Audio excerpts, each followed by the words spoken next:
America likes to think of itself as a nation of opportunity, a place where hard work translates into a better life.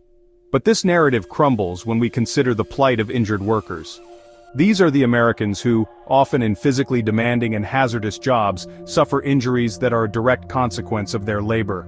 They are met not with compassion and support, but with a bureaucratic maze designed to deny them their rightful benefits.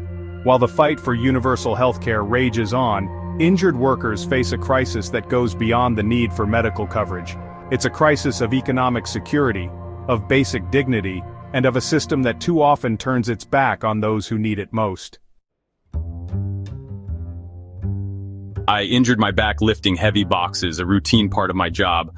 What followed was a cascade of hardship. My claim was denied twice by the insurance company, forcing me into a protracted legal battle. I depleted my savings, went into debt, and faced the very real possibility of losing my home. My story is not unique. It's a common narrative playing out in every corner of America, a testament to a system that prioritizes corporate profits over the well-being of workers. I entered the workers' compensation system hoping for a safety net. Instead, I found myself trapped in a web of bureaucracy, denied basic income replacement, and left to fend for myself.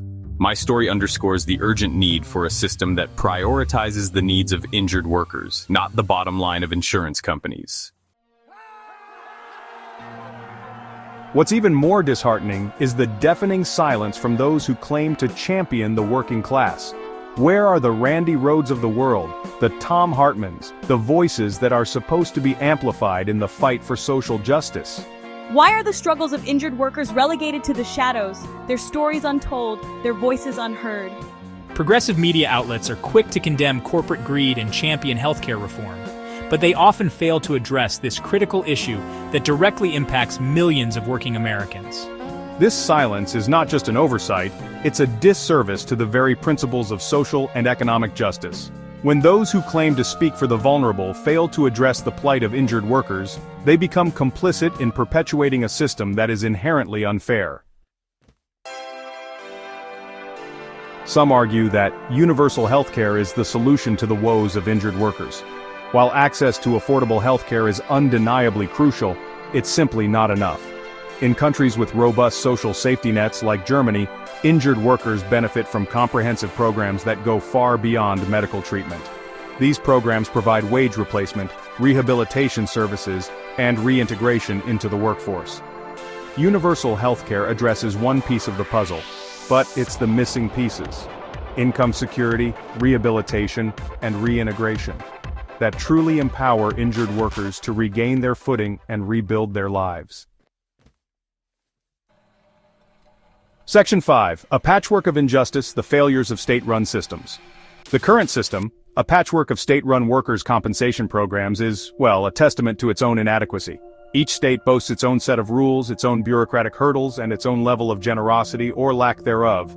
This lack of uniformity creates a system rife with disparities where an injury in one state might be met with adequate support, while the same injury in another could spell financial ruin.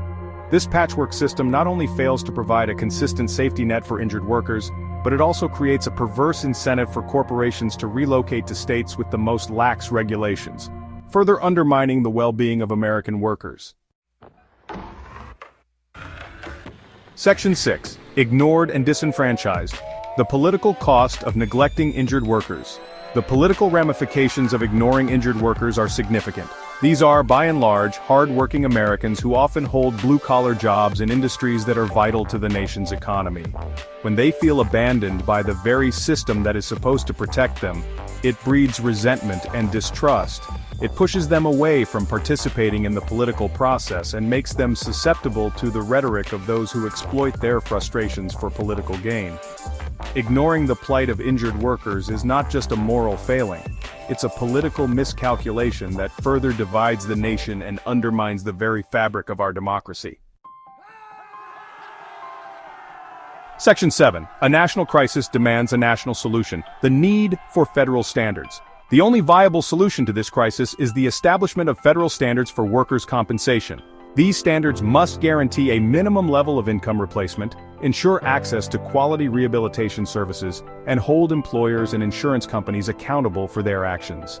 A national system would eliminate the inconsistencies and injustices inherent in the current state-based approach ensuring that all injured workers, regardless of where they live or who they work for, are treated with fairness and dignity.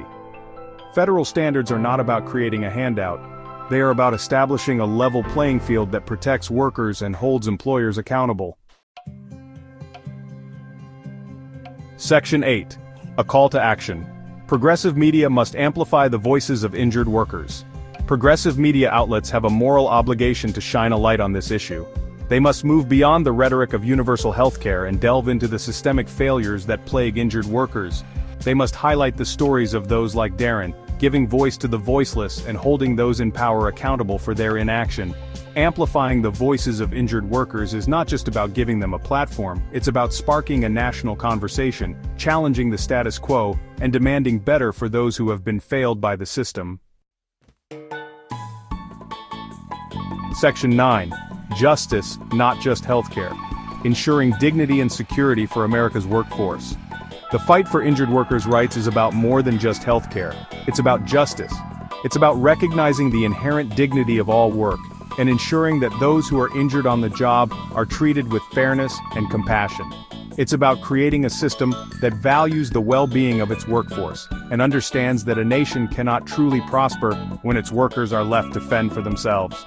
It's time for America to live up to its ideals and create a system that protects all its citizens, including those who have been injured while contributing to the nation's prosperity.